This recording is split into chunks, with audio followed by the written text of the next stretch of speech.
All right, let's talk about these guys here. This is from Maytag. Now, when the water comes blasting into your dishwasher, it fills up these arms.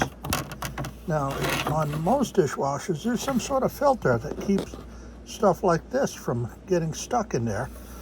Maytag doesn't believe in that.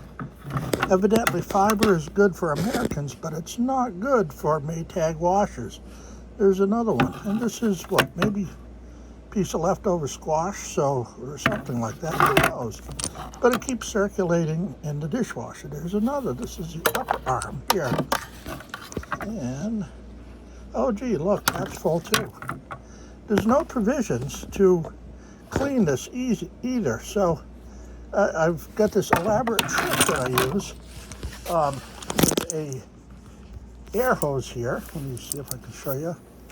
There's compressed air. And yeah, that's my compressor running in the background.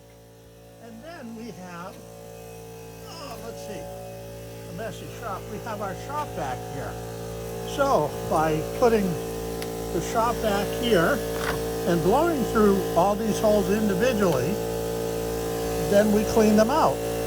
I'm not sure if every Maytag owner has this kind of equipment hanging around, but if you eat any fiber and you don't wash your plates before they end up in the Maytag washer, this is what you're going to end up doing all the time. And you notice here, this pretty little pink stuff here, this is leftover some sort of bacteria that's growing under there. And this is after it being used today. It doesn't take long. This is just like a hot pot of mold and mildew, and look at that. Look at this stuff.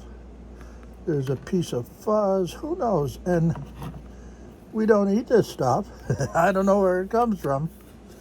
But this is typical Maytag, and I've never had this kind of problem with anything as far as different brand dishwashers. This is our Maytag, recirculating sludge. And growing mold like crazy. So I'm going to go and blow these suckers out so I can do a dish wash this afternoon.